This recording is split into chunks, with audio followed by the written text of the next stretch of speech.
Tales of Moonlight and Rain. The Carp Fish of Dreams.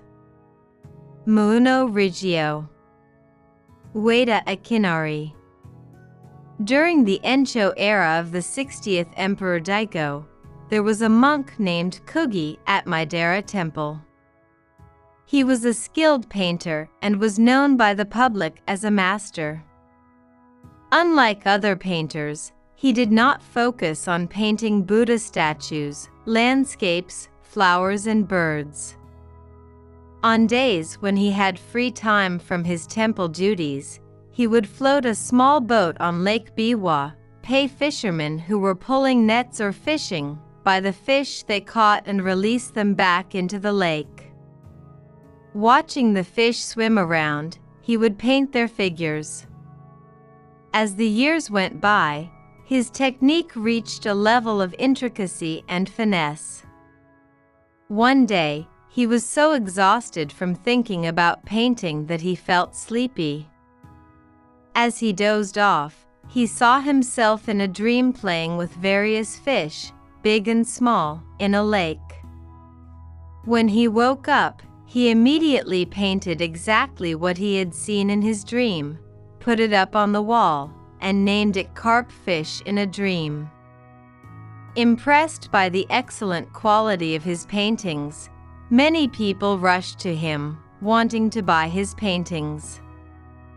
He only painted pictures of flowers, birds, and landscapes upon request, but he was stingy in not giving away his carp paintings, and would jokingly tell everyone, "I will never give the fish that I cherish and raise to you secular people, who kill living things and eat fresh fish, which are forbidden in Buddhism." The painting and this joke became the talk of the town. One year, he fell ill and lay in bed for 7 days, but suddenly closed his eyes, stopped breathing, and died. His disciples and friends gathered together to lament his death, but as he still felt a little warmth around his chest, they thought that he might revive, so they surrounded Kogi and watched over him for 3 days. Then, just as his limbs seemed to start moving a little, he suddenly let out a long sigh, opened his eyes, and rose to his feet as if he had woken up from sleep. He turned to the people and asked, "It seems that it has been quite a while since I lost consciousness. How many days has it been?" The disciples replied, "The Master passed away 3 days ago." The people of the temple and those who were close to you came to discuss funeral arrangements, but when they saw that the Master's chest was warm, they decided not to place you in a coffin and stayed by your side. You have now come back to life, and we are all glad that we did not have to bury you." Hearing this, Kogi nodded and said, "Anyone will do. Go to the residence of the temple's parishioner, Teranosuk, and tell him the following: Kogi has miraculously returned to life. The Lord is currently drinking sake and having fresh sashimi prepared for him, but I would like you to stop the drinking party for a while and come to the temple. I would like to tell you a rare and unusual story." Say this and take a good look at the behavior of the people there. It is certainly not at all like what I have just said. The messenger, feeling puzzled, went to the residence, conveyed Kogi's message, and secretly spied on the people there. He saw the master's assistant, his younger brother Juro, and the retainer Kamori, all sitting in a circle, drinking sake together. The messenger was even more puzzled by this, as it was exactly what his master had said and how he acted. The people at the residence were also very puzzled when they heard this, and Suk immediately put down his chopsticks and came to the temple with Juro and Kamori. Kogi raised his head from the pillow and thanked him for coming all the way there, and Suk offered a prayer for Kogi's revival. Kogi turned to Suk first and asked, "Please listen to what I have to say. Have you ever ordered fish from that fisherman, Buncher?" Suk was surprised to hear this and said, "Indeed, it is as you say, my lord." "How did you know?" Kogi said, "When the fisherman entered your house with a fish about 1 meter long in a basket, you were playing Go with your younger brother in the main room. Kamori was sitting nearby, eating a big peach and watching the Go match. When the fisherman brought back a big fish, he was delighted and gave him a high bowl of peaches, and a cup so that he could drink to his heart's content. Soon the cook put the fish on a chopping board with a proud look on his face and prepared it. I'm sure I've been right about everything." The assistants were very surprised, or suspicious, or confused, when they heard this, and repeatedly asked how he knew such detailed information. So Kogi spoke. "I had recently been suffering from an illness that was unbearable, and I had not realized that I had taken my last breath and had fallen into a state of unconsciousness. I was feverish and uncomfortable, so I leaned on my walking stick and left the gate, hoping to soothe myself. My illness gradually improved, and I felt as relaxed as a bird in a cage released into the open sky. I walked along, letting my feet take me through mountains and villages, until I came to the lakeside. Seeing the clear, green water, I felt like I was in a dream and wanted to have a bath and play in it. I threw off my clothes, jumped into the deep water, and swam here and there. I had been a swimmer since I was a child, and even though I wasn't particularly skilled, I was able to swim freely as I pleased.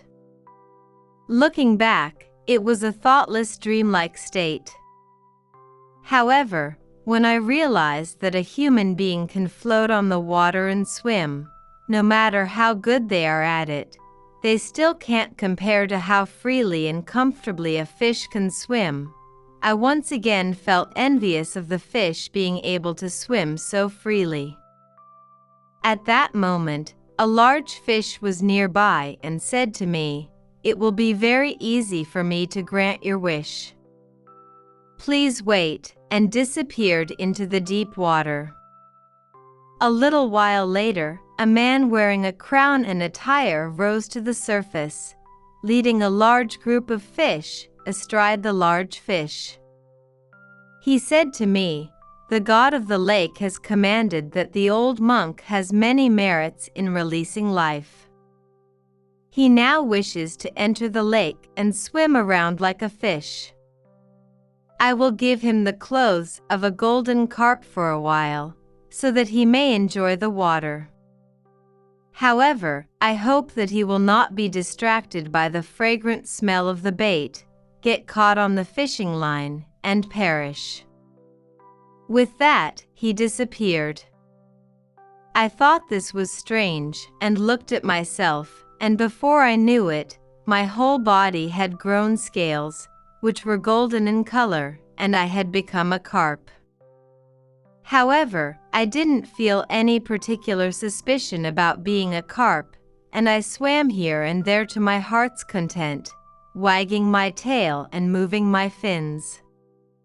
First, I let myself ride the waves that were roaring from the winds of Nagara and swam to the shore of Shiganura. I was surprised to see people walking so close to the shore that they wet the hems of their kimonos.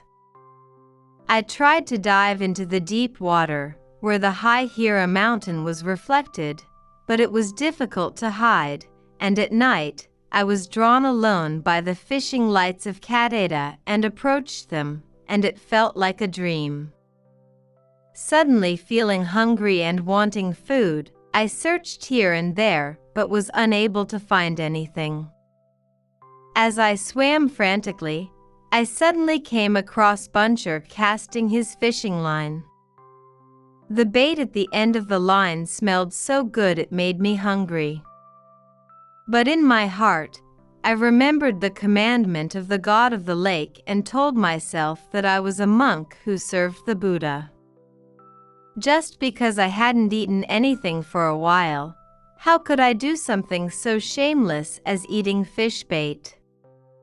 I told myself this and left.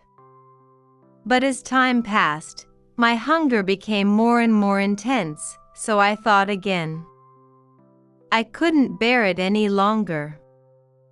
Even if I ate this bait, I couldn't let myself be caught so easily. Besides, I was already acquainted with Buncher, so why should I be shy? Thinking this, I turned back and finally swallowed the bait. Then Buncher quickly reeled in the fishing line and caught me. "What are you going to do with this?" I cried out, but he just ignored me and grabbed me, put a rope through my jaws, tied the boat between the reeds, and shoved me into a basket, then took me to your mansion. At that time, you and your younger brother were playing Go in the main room. Kamori was sitting nearby and eating fruit. When everyone saw the big fish that Buncher had brought, they were very happy and praised him. I called out to everyone at that time. "Have you all forgotten this Kogi? Please forgive me. Please return it to the temple." I called out repeatedly, but everyone ignored me and simply clapped their hands and said it was a fine fish. Soon the chef came and first covered my eyes with the fingers of his left hand, then took a sharp knife in his right hand, placed me on the chopping board, and when he tried to cut me down to the last inch, I cried out in pain, "How can you kill a monk who serves Buddha? Help me! Help me!" But no one listened to me. And when I felt that I had finally been cut, I woke up from my dream.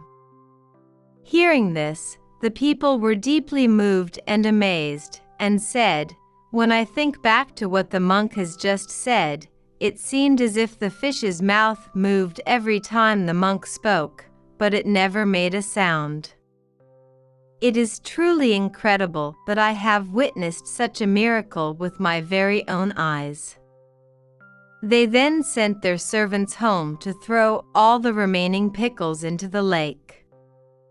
Kogi recovered from his illness and passed away many years later, at a ripe old age.